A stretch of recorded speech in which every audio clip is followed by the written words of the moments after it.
नमस्कार दोस्तों, आप सभी का वनडे एग्जाम विद आरबी के ऑनलाइन प्लेटफॉर्म पर स्वागत है। यह हिंदी साहित्य के इतिहास की तीसरी क्लास है।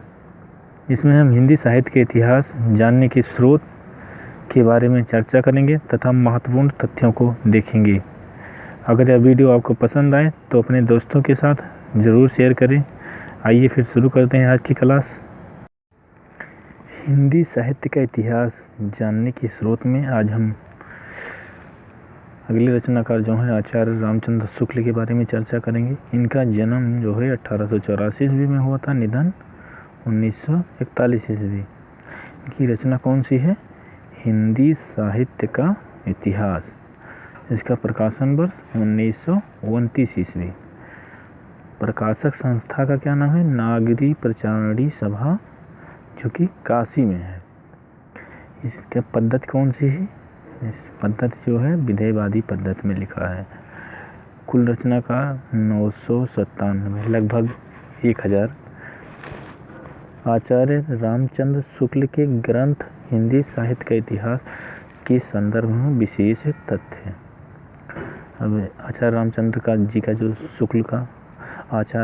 शुक्ल जी का जो हिंदी साहित्य के इतिहास ग्रंथ है उसके बारे में चर्चा करेंगे। यह इतिहास ग्रंथ हिंदी शब्द सागर की भूमिका के रूप में लिखा गया था।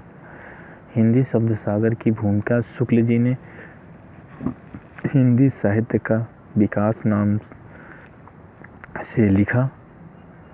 भूमिका विस्तृत हो जाने के कारण इसे ही अलग से पुस्तकाकार रूप में 1929 ईस्वी में हिंदी साहित्य का इतिहास नाम से प्रकाशित करवाया। अगला पॉइंट है, यह विधेयवादी पद्धति में रचित हिंदी का प्रथम इतिहास ग्रंथ है। इसे सही अर्थों में हिंदी साहित्य का पहला प्रमाणिक इतिहास ग्रंथ माना जाता है। अगला पॉइंट है, इसका संशोधित एवं परिवर्धित संस्करण 1940 ईस्वी में प्रकाशित हुआ था। अगला पॉइंट है, शुक्ल जी ने हिंदी साहित्य के विकास क्रम को 4 भागों में बांटा है। उन्होंने आधुनिक युग के 3 उपविभाग किए हैं। शुक्ल जी के अनुसार मुंज या भोज को हिंदी का प्रथम कवि मानते हैं। शुक्ल जी चंद्रबरदाई को हिंदी का प्रथम महाकवि मानते हैं। शुक्ल जी के अनुसार हिंदी के प्रथम कवि मुंज या भोज हैं और जो महाकवि हैं हिंदी के शुक्ल जी, आचार्य रामचंद्र शुक्ल जी के अनुसार वो हैं चंद्रबरदाई। शुक्ल जी ने अपने इतिहास ग्रंथ के लेखन के लिए निम्नलिखित रचनाओं को आधार के रूप में ग्रहण किया है। यानी कि आचार्य रामचंद्र शुक्ल जी ने अपने इतिहास ग्रंथ के लेखन में निम्नलिखित रचनाओं का सहारा लिया है। ठीक है, जैसे है पहली रचना हमारी मिश्र बंधु विनोद। ये किसके द्वारा लिखी गई है? मिश्र बंधुओं द्वारा लिखी गई है। अगली जो है हिंदी कोविद रत्नमाला, ये श्याम सुंदर दास द्वारा लिखी गई है। ये रचनाओं को भी याद कर लीजिएगा, ये आपको बहुत ही सहायता करेंगे एग्जाम में। अगली हमारी रचना है कविता कौमुदी। इसके रचनाकार राम नरेश त्रिपाठी जी हैं। कविता कौमुदी के रचनाकार राम नरेश त्रिपाठी जी हैं। अगली जो रचना है ब्रज माधुरी सार योगी हरि की रचना है।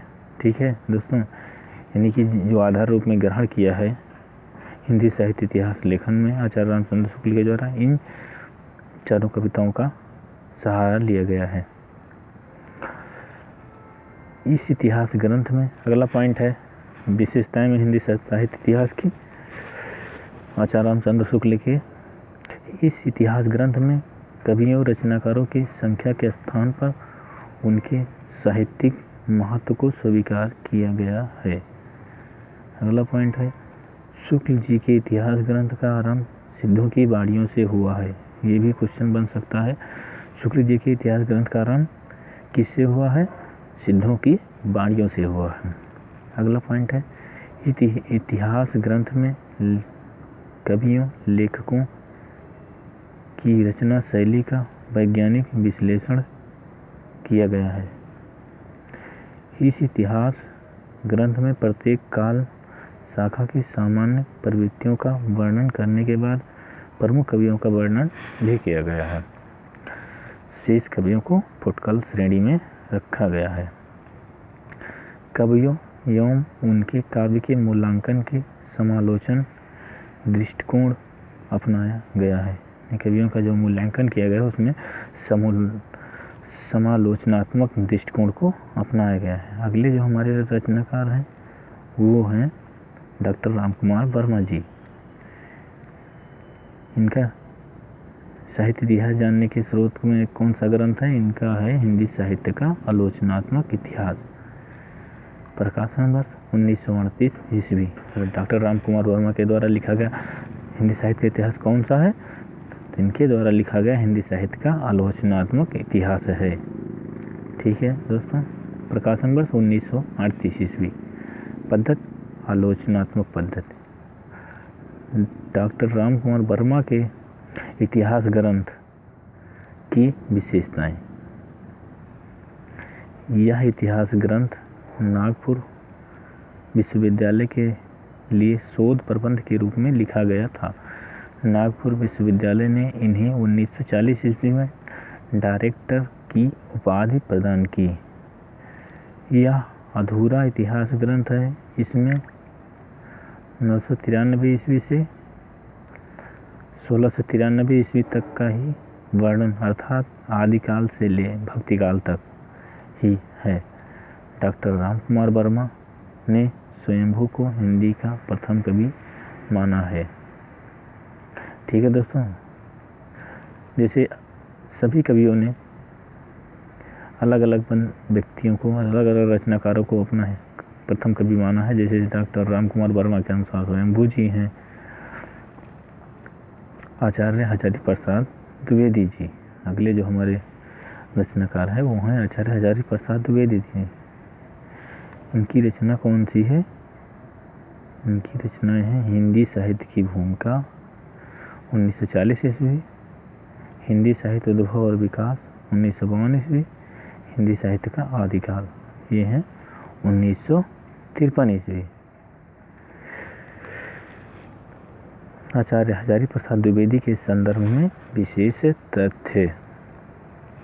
इन्होंने रचनाकारों के मूल्यांकन में समाजशास्त्रीय दृष्टिकोण को अपनाया है। ये क्वेश्चन बन सकता है, समाजशास्त्रीय दृष्टिकोण को अपनाने वाले कौन से विद्वान हैं? अपने इतिहास लेखन में समाजशास्त्रीय दृष्टिकोण को अपनाने वाले कौन से विद्वान हैं? तो वो हैं आचार्य हजारी प्रसाद द्विवेदी जी।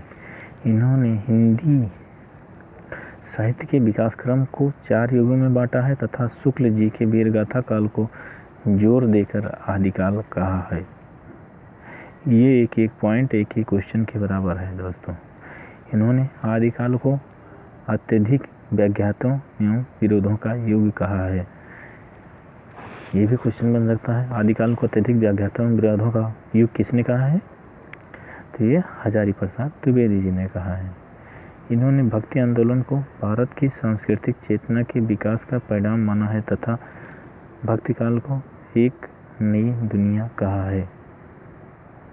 ठीक है फिर दोस्तों, ये अब्दुल रहमान अदाहमान को हिंदी का प्रथम कवि मानते हैं। आचार्य हजारी प्रसाद द्विवेदी जी के अनुसार अब्दुल रहमान ये तीनों नाम ही एक ही अब्दुल रहमान के ही हैं। इनको हिंदी का प्रथम कवि माना है हजारी प्रसाद द्विवेदी के अनुसार। शुक्ल जी ने जिन 12 रचनाओं के आधार पर आदिकाल को वीरगाथा काल कहा था, आचार्य हजारी प्रसाद द्विवेदी उनमें से अधिकांश को आदिकाल के बाद की यानी परवर्ती रचनाएं मानते हैं। डॉक्टर गणपत चंद्र गुप्त आचार्य हजारी प्रसाद द्विवेदी की इतिहास दृष्टि की प्रशंसा करते हुए कहते हैं, गणपत चंद्र गुप्त जी आचार्य हजारी प्रसाद द्विवेदी की इतिहास दृष्टि की प्रशंसा करते हुए क्या कहते हैं? का कथन यह है, संभवतः द्विवेदी जी पहले व्यक्ति हैं जिन्होंने आचार्य शुक्ल की अनेक धारणाओं और स्थापनाओं को चुनौती देते हुए सबल प्रमाणों के आधार पर खंडित किया है। अगले हमारे जो रचनाकार हैं वो हैं डॉक्टर गणपत चंद्र गुप्त। हिंदी साहित्य का वैज्ञानिक इतिहास का लेखन किया, रचना की। हिंदी साहित्य इतिहास के वैज्ञानिक इतिहास किसके द्वारा लिखा गया? डॉक्टर गणपत चंद्र गुप्त के द्वारा। प्रथम भाग 1964 ईस्वी, द्वितीय भाग 1965 ईस्वी। पद्धत वैज्ञानिक पद्धत। डॉक्टर गणपत चंद्र गुप्त के संदर्भ में विशेष तथ्य। इन्होंने शालीभद्र सूरी को हिंदी का प्रथम कवि माना है। इन्होंने आदिकाल को प्रारंभिक काल व शून्यकाल कहा है। इन्होंने भक्तिकालीन साहित्य को निम्नलिखित 3 भागों में विभक्त किया है: राजाश्रय में रचित साहित्य, धर्माश्रय में रचित साहित्य, लोकाश्रय में रचित साहित्य। डॉक्टर नागेंद्र, हिंदी साहित्य का बृहत इतिहास, ये 10 खंडों में विभक्त है। डॉक्टर नागेंद्र का हिंदी साहित्य का बृहत इतिहास 10 खंडों में विभक्त है। प्रकाशन वर्ष 1973 ईस्वी। हिंदी साहित्य का इतिहास नाम से इनकी एक संपादित रचना भी है, जिसका संपादन इन्होंने लाला हरदयाल के साथ मिलकर किया। नागरी प्रचारणी सभा काशी द्वारा प्रकाशित हिंदी साहित्य का बृहत इतिहास। नागरी प्रचारणी सभा काशी ने हिंदी साहित्य का संपूर्ण इतिहास को 18 खंडों में प्रकाशित करने की योजना बनाई थी। नागरी प्रचारणी सभा काशी द्वारा प्रकाशित इतिहास ग्रंथ के निम्नलिखित 16 खंड प्रकाशित हो चुके हैं। पहला खंड है भाग 1, हिंदी साहित्य की पीठिका। प्रकाशन वर्ष 1957 ईस्वी। इसके संपादक कौन है? राजपली पांडे जी हैं। भाग 2, हिंदी भाषा का विकास। इन्होंने वर्ष 1965 में प्रकाशन किया। संपादक जो हैं धीरेन्द्र वर्मा एवं बाबूराम सक्सेना हैं। भाग 3, हिंदी साहित्य का उदय और विकास।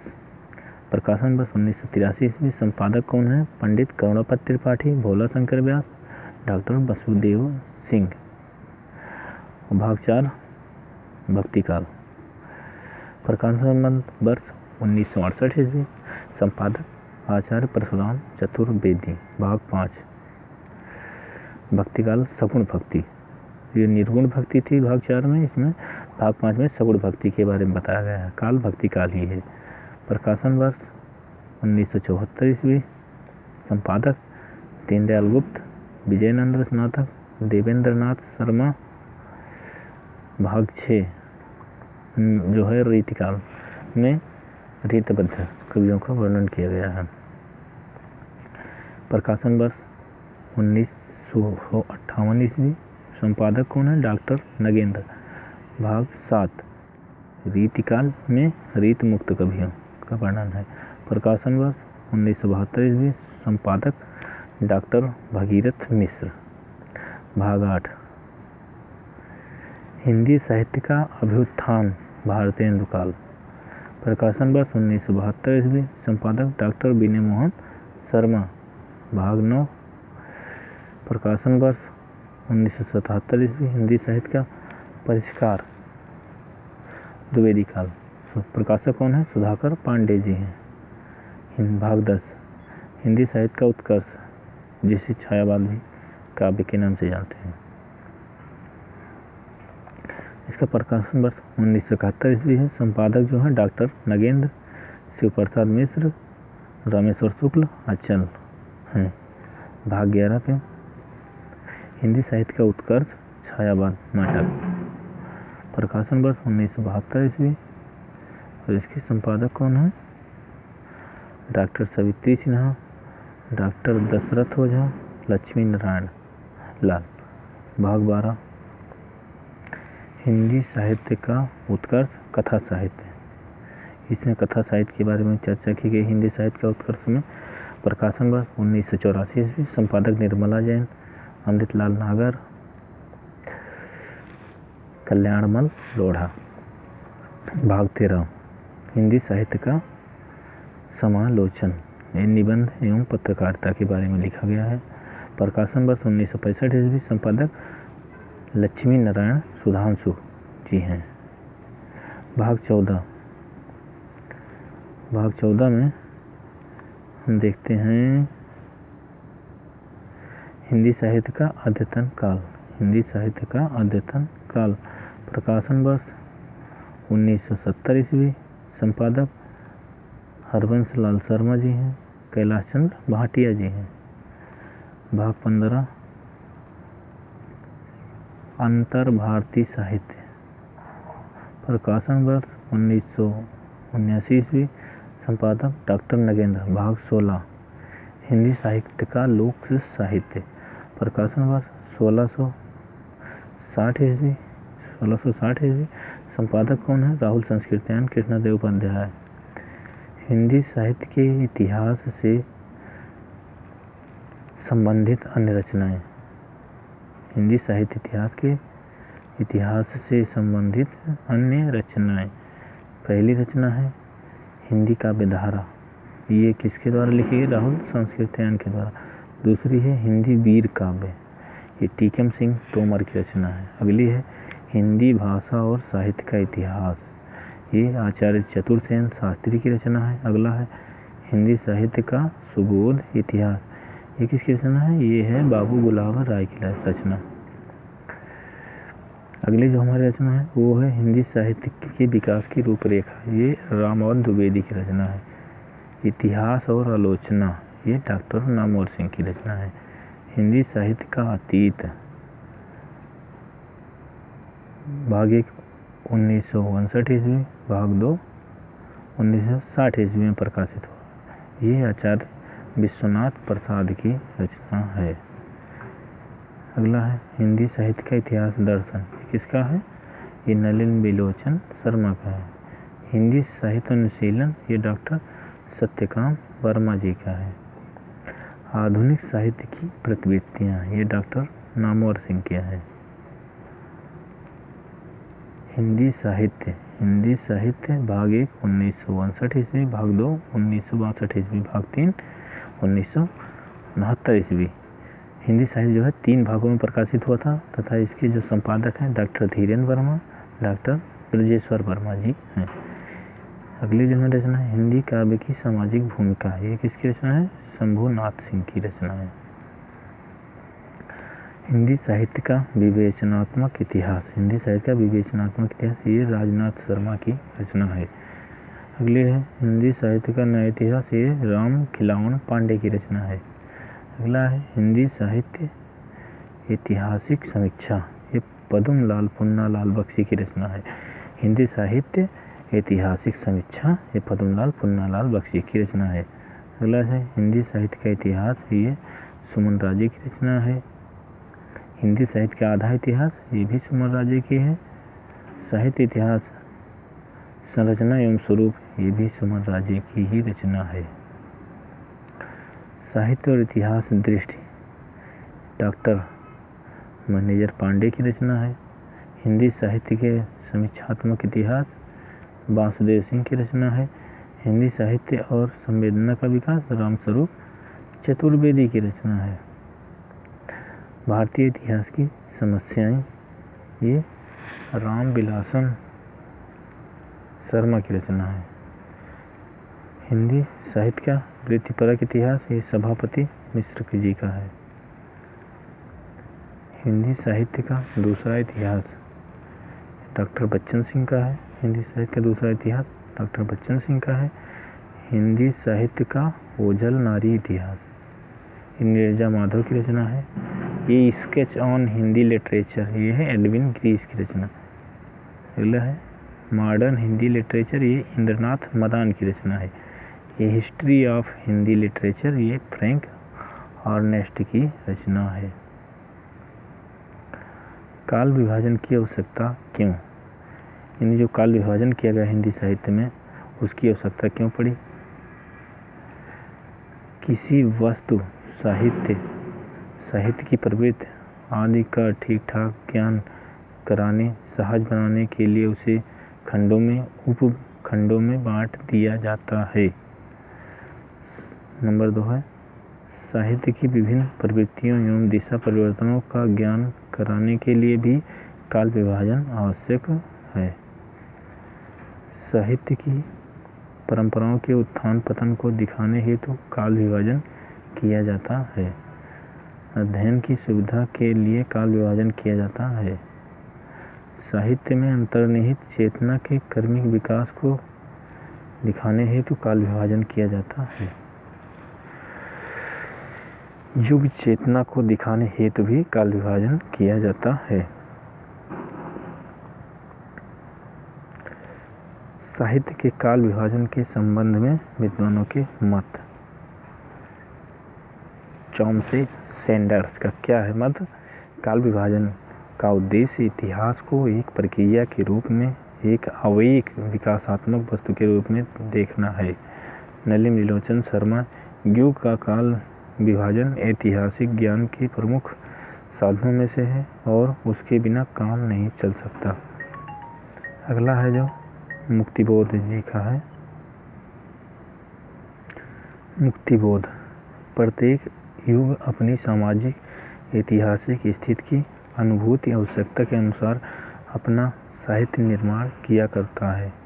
यह मुक्तिबोध की परिभाषा है। काल विभाजन के आधार, ऐतिहासिक काल विभाजन के आधार पर जैसे आदिकाल, मध्यकाल, आधुनिक काल आदि किया गया है। शासक और उसके शासन काल के आधार पर जैसे विक्टोरियन काल, मुगल काल, मराठा काल का विभाजन किया गया है। साहित्य के इतिहास में न के प्रयोग के में इसका हो, यानी कि इसका कोई बहुत ज़्यादा महत्व नहीं है, लेकिन हम अपनी जानकारी के लिए हम आपको बता देते हैं, आपकी जानकारी के लिए। साहित्य नेता और उसकी प्रभाव परिधि के आधार पर जैसे रविंद्र युग, भारतेंद्र युग, द्विवेदी युग, शुक्ल युग, प्रसाद युग आदि में विभक्त किया गया है। लोकनायक और उसके प्रभाव काल के आधार पर नेहरू युग हो गया, गांधी युग, ऐसे युगों को बांटा गया है, लेकिन इसका साहित्य इतिहास लेखन में कोई प्रयोग नहीं हुआ है। राष्ट्रीय, सामाजिक, सांस्कृतिक घटना एवं आंदोलन के आधार पर कैसे बांटा गया है? पुनर्जागरण काल, स्वतंत्रोत्तर युग आदि। साहित्यिक प्रवृत्तियों के आधार पर जैसे वीरगाथा काल, भक्ति काल, रीत काल, छायावाद, प्रगतिवाद, प्रयोगवाद आदि। काल विभाजन एवं नामकरण करते समय ध्यान रखने योग्य बातें। नंबर 1 है, कौन कौन सी बातें हैं जो ध्यान में रखना चाहिए काल विभाजन करते समय? कालखंड का नामकरण उस कालखंड की मूल साहित्य चेतना को प्रतिबिंबित कर सके यह ध्यान रखना चाहिए। अगला पॉइंट है, काल विभाजन साहित्यिक प्रवृत्तियों, रीतियों एवं आदर्शों की समानता के आधार पर होनी चाहिए। अगला पॉइंट है, युगों का सीमांकन मूल प्रवृत्तियों के आरंभ और अवसान के आधार पर होना चाहिए। काल विभाजन में युग चेतना को महत्व देना चाहिए। काल विभाजन में कालक्रम एवं साहित्यिक प्रवृत्ति इन दोनों का उचित समन्वय होना चाहिए। हिंदी साहित्य के इतिहास का काल विभाजन गियर्सन द्वारा किया गया काल विभाजन। नंबर 1 चारण काल। नंबर 2 है 15वीं शताब्दी का धार्मिक पुनर्जागरण, जैसी की प्रेम कविता, ब्रज का कृष्ण भक्ति संप्रदाय, 5वां मुगल दरबार, 6ठा तुलसीदास, 7वां रीत काव्य, तुलसी के अन्य प्रवृत्ति, 18वीं शताब्दी कंपनी के शासन में हिंदुस्तान, विक्टोरिया के शासन में हिंदुस्तान, विविध। काल विभाजन के संदर्भ में ग्रियर्सन की कथन, सामग्री को यथासंभव कालानुक्रमानुसार प्रस्तुत करने का प्रयास किया गया है। यह सर्वत्र नहीं रहा और कतिपय स्थलों पर तो यह असंभव सिद्ध हुआ। अतएव वे कवि जिनके समय में किसी प्रकार भी स्थिर नहीं कर सका, अंतिम अध्याय में वर्णानुक्रम में से एक साथ दे दिए गए हैं। दूसरा है ग्रियर्सन का कथन, काल विभाजन के संदर्भ में ग्रंथ अध्यायों में विभक्त है। प्रत्येक अध्याय सामान्यतया एक काल का सूचक है। ग्रियर्सन के काल विभाजन की समीक्षा, ग्रियर्सन जी के काल विभाजन की समीक्षा। गिरियर्सन का काल विभाजन न होकर गिरियर्सन का काल विभाजन न होकर अध्यायों का नामकरण मात्र है। इसमें कालक्रम की निरंतरता का अभाव है। इसमें समग्र ऐतिहासिक चेतना का बोध नहीं होता है। इससे साहित्यिक प्रवृत्तियों का भी बोध नहीं होता है। इनके द्वारा किया गया काल विभाजन अव्यवस्थित है। महत्व: बाद में आने वाले इतिहासकारों को इनके काल विभाजन से साहित्य इतिहास के काल विभाजन की प्रेरणा मिली है। मिश्र बंधुओं द्वारा किया गया काल विभाजन: आरंभिक काल विक्रमी संवत 700 से विक्रमी संवत 1444 तक। पूर्वारंभिक काल विक्रमी संवत 700 से 1343 तक। उत्तरारंभिक काल विक्रमी संवत 1344 से 1444 तक। माध्यमिक काल, यानी इन्होंने आरंभिक काल, माध्यमिक काल तथा अलंकृत काल, पूर्वालंकृत काल, परिवर्तन काल, वर्तमान काल, यानी 5 कालों में विभक्त किया है, जिसमें से हम पढ़ रहे हैं मिश्र बंधुओं द्वारा काल विभाजन जो किया गया है वो 5 कालखंडों में किया गया है। आरंभिक काल को भी 2 भागों में बांटा है, पूर्वारंभिक, उत्तरारंभिक। माध्यमिक काल जो है ये भी 2 भागों में बटा हुआ है, पूर्व माध्यमिक, प्रौढ़ माध्यमिक काल। अलंकृत काल को भी 2 भागों में बांटा गया है, पूर्वालंकृत काल, उत्तरालंकृत काल। और अगला परिवर्तन काल, वर्तमान काल। मिश्र बंधुओं के काल विभाजन की विशेषताएं क्या हैं? मिश्र बंधुओं के काल विभाजन की विशेषताएं: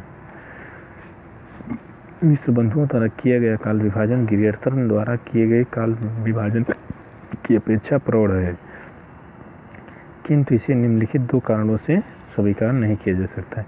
इसमें हिंदी को पीछे ले जाकर अपभ्रंश काल को समाविष्ट कर लिया गया है। कालों का नामकरण एक जैसी पद्धति पर नहीं किया गया है। मिश्र बंधुओं द्वारा किए गए काल विभाजन के संदर्भ में गणपति चंद्र गुप्त का क्या कथन है? मिश्र बंधुओं द्वारा किए गए काल विभाजन के संदर्भ में गणपति चंद्र गुप्त का कथन यह है: यह भी विचित्र बात है कि जहाँ वे मध्यकाल में लगभग 200 वर्षों के समय को भी साहित्य की प्रौढ़ता के आधार पर 2 अवतारों भेदों पूर्व माध्यमिक काल एवं प्रौढ़ माध्यमिक काल में विभक्त करते हैं, जिसका अर्थ है कि 100 वर्षों में ही साहित्य प्रौढ़ हो गया, जबकि प्रारंभ के 7-8 वर्षों में भी वह एक सा रहा। इसी प्रकार अलंकृत काल के बाद परिवर्तन काल के रूप में 35 वर्ष के समय को अलग से देना भी असंगत प्रतीत होता है। विभिन्न कालखंडों के नामकरण में भी एक जैसी पद्धति नहीं अपनाई गई है। आचार्य रामचंद्र शुक्ल द्वारा किए गए काल विभाजन आदिकाल, इन्होंने इनके कालों को डबल नामकरण किया है, दोहरा नामकरण किया है। आदिकाल को वीरगाथा काल भी कहा है, जो विक्रमी संवत 1050 से 1375 तक चला। पूर्व माध्यमिक काल या भक्ति काल विक्रमी संवत 1375 से 1700 तक चला। और तीसरा है उत्तर मध्यकाल या रीतिकाल, ये विक्रमी संवत 1700 से 19 तक चला। आधुनिक या गद्यकाल विक्रमी संवत 1900 से आज तक। नई कविता, नई काव्यधारा प्रथम उत्थान विक्रमी संवत 1925 से विक्रमी संवत 1950 तक। नई काव्यधारा द्वितीय उत्थान द्विवेदी युग विक्रमी संवत 1950 से विक्रमी संवत 1975 तक। और तीसरी जो है नई काव्यधारा तृतीय उत्थान छायावाद विक्रमी संवत 1975 से आद्यतन, यानी कि आज तक। काल विभाजन के संदर्भ में आचार्य रामचंद्र शुक्ल जी के कथन: शिक्षित जनता के जिन जिन परिस्थितियों के अनुसार हमारे साहित्य के स्वरूप में जो जो परिवर्तन होते आए हैं, जिन जिन प्रभावों की प्रेरणा से काव्यधारा की भिन्न भिन्न शाखाएं फूटती रही हैं, उन सबके सम्यक निरूपण तथा उनकी दृष्टि से किए हुए सुसंगत काल विभाजन के बिना साहित्य के इतिहास का सच्चा अध्ययन कठिन दिखाई पड़ता है। और दूसरा परिभाषा है रामचंद्र शुक्ल की, जिस कालखंड के भीतर किसी विशेष ढंग की रचनाओं की प्रचुरता दिखाई पड़ती है वह एक अलग काल माना गया है। उनका नामकरण उन्हीं रचनाओं के स्वरूप के अनुसार किया गया है। प्रसिद्ध भी किसी काल की लोक प्रवृत्ति की प्रतिध्वनि है। ये किसका कथन है? आचार्य रामचंद्र शुक्ल जी का कथन है। प्रसिद्ध भी किसी काल की लोक प्रवृत्ति की प्रतिध्वनि है। शुक्ल जी द्वारा दिए गए काल विभाजन की विशेषताएं। शुक्ल जी ने काल विभाजन की निम्नलिखित 2 विशेषताएं, एक परंपरा से प्राप्त मनोवैज्ञानिक आधार जैसे आदिकाल, मध्यकाल, भक्तिकाल, रीतिकाल, ये उस युग की साहित्यिक प्रवृत्ति का जैसे वीर गाथा काल, भक्ति काल आदि। इनके द्वारा किए गए काल विभाजन में सरलता, स्पष्टता है। शुक्ल जी द्वारा किए गए हुए काल विभाजन में त्रुटियां। शुक्ल जी द्वारा किए गए काल विभाजन के संबंध में त्रुटियां क्या हैं? शुक्ल जी ने हिंदी साहित्य का आरंभ विक्रमी संवत 1050 से माना है, जबकि हिंदी भाषा का विकास 12वीं शताब्दी के उत्तरार्ध में हुआ था। उनके द्वारा प्रत्येक काल की जो सीमाएं निर्धारित की गई हैं उनका कोई ठोस आधार नहीं है। अपभ्रंश की रचनाओं को पुरानी हिंदी में समेट लिया गया है, जो उचित नहीं है। वे अधिकांश रचनाओं का समय निश्चित नहीं कर पाए हैं। भक्तिकाल की बहुत सी काव्य धाराओं को अनदेखी किया गया है। ठीक है दोस्तों, फिर आज की क्लास यहीं तक, बाकी मिलते हैं कल। तब तक के लिए धन्यवाद।